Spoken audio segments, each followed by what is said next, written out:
বাবা ইব্রাহিম, বেলা 10টা বেজে গেল, আমার পেঁচাটা দানা পড়িনি বাবা, আমার কোথা ভাত দিবি? আব্বা, যে ভাত রান্না করেছে তা আমার আর আমার ছেলেরই হয় না, তোমার আমি কন্তে ভাত দেব? আমি কি এখন না খেয়ে থাকবো? আল্লাহ আমার মরণও করে না। আব্বা আমি আর খাবো না। না মধু খাও, আমার পেট ধরে গিয়ে। তুই যেমন ছিলেন এরকম করছি রে বাবা, অন্যও তো আমি এরকম করি রে বাবা। না ও এইটুক খেয়ে পেট বললে হয়? তোমার বড় হতে হবে না? এরকম করিনি, আমি না খাও তো তোর খাইছি রে বাবা, তোর সব কথা বুঝে গেলি রে বাবা। ভাত নাই দিলি, আমার যা জাম্পার কিনে দে না রে বাবা। মানুষের মধ্যে বস্তা খাইতে গেলি কালে টিটকারি করে রে বাবা। তা তোমার টিটকারি করে তা আমি কি করব? আমার যা জাম্পার কিনে দে না রে বাবা।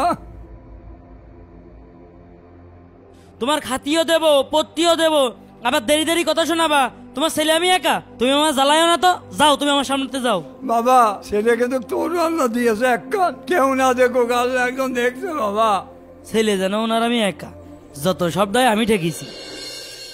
বাবা উমর, সারাদিন না খেয়ে রয়েছে, তোর বড় ভাইয়ের কাছে দিল ভাত চালাম, কালে বকা ঝাঁকা করলো, আমার ভাত দিল না।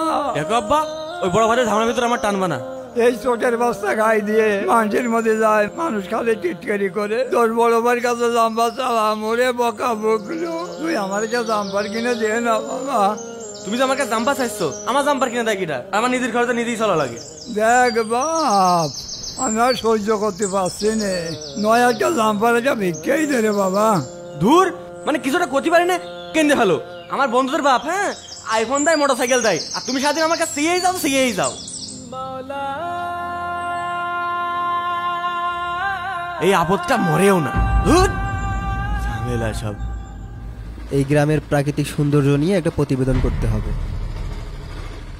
একই ওইখানে একটা কে যেন শুয়ে আছে মনে হচ্ছে, যাই তো।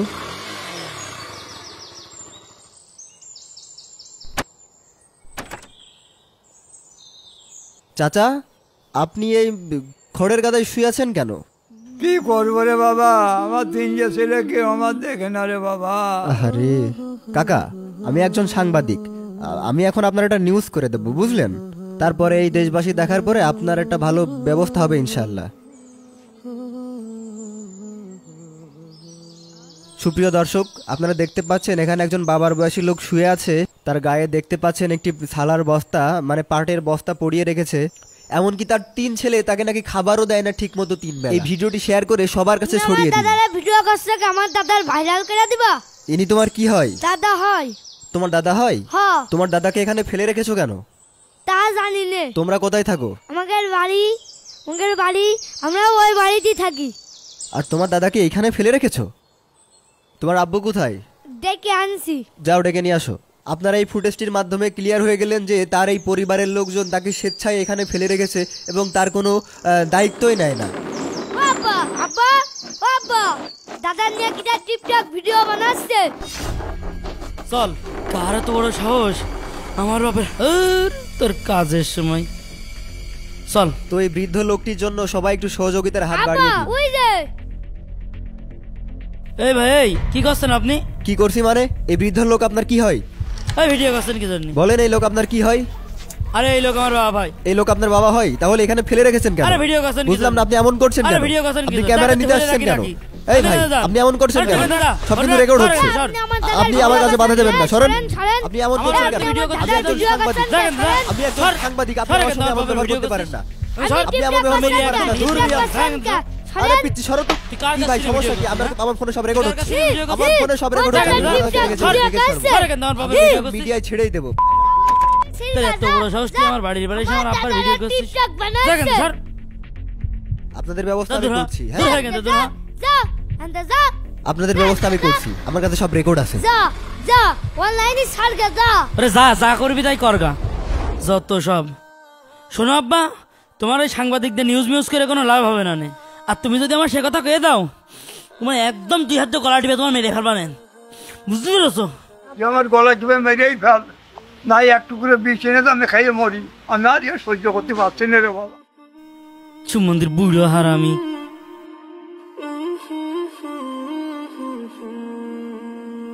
আব্বা, আমার একটা সাইকেল কিনে দিবা। ঠিক আছে মধু। এ মেজো ভাই কি হয়েছে? এই দেখ কারা আব্বার ভিডিও করে ছেড়ে দিয়েছে আর সে ভিডিও ভাইরাল হয়ে গিয়েছে। ওই সাংবাদিক বিটা। বড় ভাই যদি এই ঘটনা জানতে পারে তুইও বাড়ি থাকতে পারবি না, আমিও বাড়ি থাকতে পারবো না। তাহলে এখন কি করব? বড় ভাই টাকা পাঠিয়েছে, সেটা তুই খাইছিস আর আবার গোয়াল ঘরে ফেলে রাখিস। যদি কোনো ঝামেলা হয় আমার ডাকবি না বলে দিলাম। টাকা শুধু আমি একা খাইছি না? তোমার পদ্মারি, তোমার ভোলতারানো কোন দেশে সব? পরের দিন সকালবেলায় রমিজ মিয়ার বড় ছেলে বাড়িতে আসে। আব্বা, ও আব্বা। আব্বু দাদু কোথায়? তোমার দাদুকে তো আমিও দেখছি না। হে আমি কি দেখছি? এ তো আমার বাবা। হ্যাঁ এখানে আব্বা, আব্বা। ওরে তুই আইছি বাবা, তো ছোট ভাই আমার খাতেও দেয় না, একটা জাম্পারে কিনে দেয় না রে বাবা। ইব্রাহিম, এই ইব্রাহিম। কিরে বড় ভাইয়ের গলা মনে হচ্ছে। এই ওমর, এই কোথায় গেলি? এই এদিকে আই। এই তোরা কি শুরু করলি? যেখানে আমি ঢাকা থেকে কষ্ট করে আব্বার জন্য টাকা পাঠাই, সেখানে আমার আব্বা সালাগাই দিয়ে শীত ঠেকাচ্ছে না? ওরা কয় মরিস নে, মরে গেলে আমরা বাঁচতাম। ওই মেজে বলা কয় মরে গেলেও তো আমরা বেঁচে যেতাম। আমি কি করলাম না রে বাবা? ওর বই তো এখনো সব। বাহ, তোরা কি ভুলে গেছিস আব্বা আমাদের এই 3 ভাইয়ের নিজ হাতে লালন পালন করেছে, খেয়ে না খেয়ে আমাদের বড় করেছে। আর সেই আব্বার আমি নিজে যেখানে টাকা পাঠাই, সেই আব্বার তোরা গোল ঘরে ফেলে রেখেছিস। সামান্য একটা সোয়েটার কিনে দেওয়ার যোগ্যতা তোদের হয়নি। আরে মানুষ তো একটা ভিখারিরও একটা সোয়েটার কিনে দেয়, আর ও তো তোর বাপ রে। ওরে পুলিশ আছে। ওরে ইউনুস ইসলামের কোলে দাও, কোলে ওঠ। ভাই দৌড়ো। কি হলো আব্বা? ওরা এইভাবে দৌড় মারলো কেন? ওরা মাদক ব্যবসা করে বাবা, তাই তো আমার এনে বেঁধে দিয়েছে বাবা। আব্বা, ও আব্বা, তুমি কাঁদো না আব্বা, আমি চলে আইছি আব্বা। তুমি কাঁদো না আব্বা, তুমি কানলে আমার বুকের ভিতরে খুব কষ্ট হয়। ওঠো, উঠে পড়ো আব্বা।